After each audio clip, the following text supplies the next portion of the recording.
Ladies and gentlemen, welcome back to another video. So in this video I'm going to show you how you can debug your applications using lldb in VS Code using the code lldb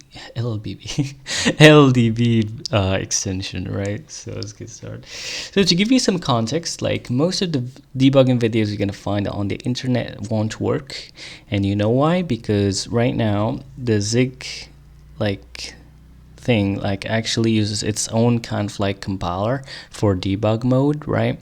And that's why it doesn't work with the native debug tools like, let's say, GDB, LDB, etc. So to actually make that work, you gotta basically make sure that Zig is actually compiling using LVM, right? And LD if you're going with the, codelldb. So how we could basically do that, you come to your executable, right, and you make sure that it's using LVM and that it's using LD, right? Now another thing is that when you're gonna see your variables in VS Code or even in LDB in general, is that you're gonna find them very ugly. So like, for example, slices, you're gonna find a pointer and a length, right? The raw memory stuff. And for hash maps, let's say, you're gonna see the actual, buckets of the hash map and the raw bytes and so on, which sucks unless if you're actually, developing the hash map itself, right? But even then, you could have just seen the raw memory even if you have pretty printers on and so on. So to actually enable that, what we do is we need a script that we could load into lldb debugger that would tell it how it could basically print the zig types and so on, how it can treat the zig types. So, and for that we go to the source code of Zig, which is in Codeberg instead of GitHub nowadays, and we go to, I believe, tools, right? And then here you're gonna find all sorts of tools, all sorts of scripts and so on. Now in our case we want to look for the LDB pretty printers. There's even GDB pretty printers, I believe, right? There you go, Zig GDB pretty printers. But in our case we're going to be using LDB, so we're going to look for LDB pretty printers. And we're going to download this pretty much. I've already downloaded it, so no need. If you see my downloads, there you go, so I have it here. So you just basically copy its location and you're good to go. Now what we're gonna do is we're gonna come to extensions in VS Code, or right now at this point, after you compile and you just make sure to add these options, you could just use the command line if you want to. But in our case, let's just use the extension. You install codelldb and then you come to the run and debug or Ctrl+Shift+D, and then you create a launch.json file, and then you select codelldb, and then you say codelldb launch, and then here you basically change the program to whatever your program's path here. In my case it's zigout bin codotaku app. Now obviously you're going to use your own program's name, unless if you're calling your program codotaku for whatever reason, but yeah, so zig-out/bin/codotaku app, right? There we go. And we're just gonna copy this and paste it. Alright, so that's basically how you do it. Now next, to actually add the pretty printers, what we do, we say comma, and then I'm gonna bring up my little magic trick here, and I'm gonna paste it here, right? So it's basically init commands, and then you add these two commands, which would basically this init commands, you could basically add LDB commands that would run at the start, of the debugger, right? In our case, we're running command script import ldb printers.py, and then type category enable zig.lang, zig.std, and zig. So here we're basically importing the script, right? The Python script that we have downloaded. Now, obviously, to actually get that, you have to basically make sure to, take this and put it in your project, or you could just, give it a raw path, raw full path and so on. Other than that, after that, when those pretty printers get loaded, they're actually disabled by default, so you gotta enable them. You say type category enable, and then zig.lang, zig.std, and zig. So for example, zig.std here, it's the pretty printers for the standard library. So let's say when you have a hash map on your debug view, you won't see actual raw pointers and raw buckets. You will see actual keys and values of the hash map. If you remove this, then you're only gonna have pretty printing, let's say for zig, and yeah, so you won't have for std and so on. Anyways, so after you're done with this, you could right now just run. So as long as make sure to actually build this, of course, and then run. And now you could basically just pause wherever you want, and then you could go back to step out of the assembly code, right? So step out. Oh my god, that's too much assembly. Where we are, bro? Oh, we were in EGL apparently. In the driver, right? Okay, so as you can see here, we're in GLW swap buffers, and in fact you could see here the call stack. Whoops, wait, the call stack, right? So can I do this and do this? Okay, so here right now we are in the function GFW swap buffers. Now if I want to go to the caller function, the function that called this GLW swap buffers, again I go to step out.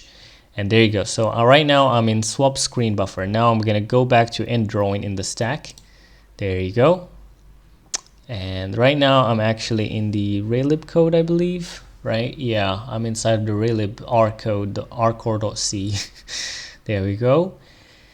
There we go. And finally, right now I'm actually in my main.main. So this is basically my main function, right? And before that, there's even like, whoops, what the heck happened there?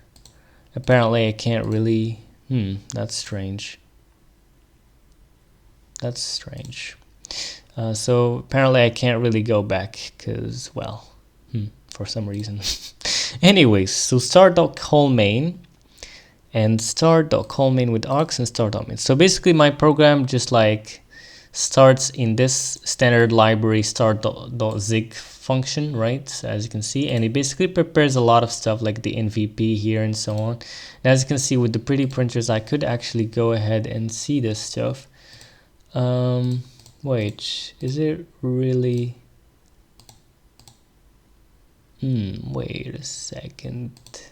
There you go. As you can see, like it's pretty printing everything, which is pretty nice.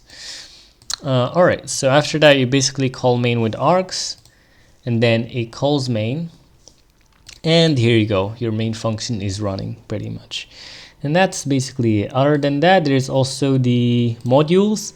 Now this is basically all the DLLs or all the libraries that are loaded into your executable right here. As you can notice here, I have some Wayland stuff, I have some FFI stuff, and there's my own actual module, and Pango and FreeType and all sorts of crap, right? Anyways, there's also debug console here, and this is where you could run all sorts of stuff. Like, for example, you could have just removed this and actually, you know, ran these commands yourself. Like you could say, for example, in fact, let me show you. Hold on, can I do that? Wait, if I go back in the call stack, right? Let's go back to start main, for example, maybe. Yeah. And so notice here that our MVP is actually working out just fine. But what happens if we actually say type category, instead of enable, we're gonna say disable, and let's disable zig.lang and zig.std. I haven't tried that honestly, but let's see what's gonna happen. There you go, boom. So after I disable them, notice that right now I got PTR and so on, which is crazy, right? So let's step over. Well, actually, let's go out of this assembly first. Let's go out of this assembly so we can see some actual human code. Go back. There you go. So this is our code right now. Notice. Cool. So we could even come here and say step, or like, I mean, you could even say help to see all the actual commands that you have here. Like you have step I, or like for step instruction, so step, you know, one by one, and instruction level if you just want step instruction by instruction instead of a whole step, like a function, for example, or a line of code. So yeah, in our case, let's say S for stepping. Enter again. Oh, whoops, what the heck did I do there? God damn, no. So apparently you just have to say S, and for some reason it just like, yeah, it's not great. So just use this. But yeah, you could even say var to see the current like variables and so on if you want to, but anyways. So that's I believe that's pretty much it. You could obviously like put a breakpoint, and you could remove a breakpoint, you could disable a breakpoint, and you could edit a breakpoint. And here, let's say you could say, for example, only break on this breakpoint if time nanoseconds is, let's say, I don't know. What's currently is time nanosecond? Oh my god, what's that? Anyways, you see whichever condition, and like if time nanoseconds is equal to 0, meaning like we have just begun, right, then please breakpoint here, right?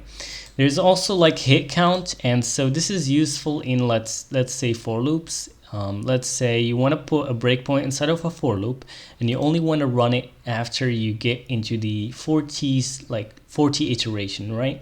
Then you basically here you say hit count and 40, and basically it's not gonna breakpoint when it hits like 40 times. After that, it would actually give you the breakpoints essentially. But yeah.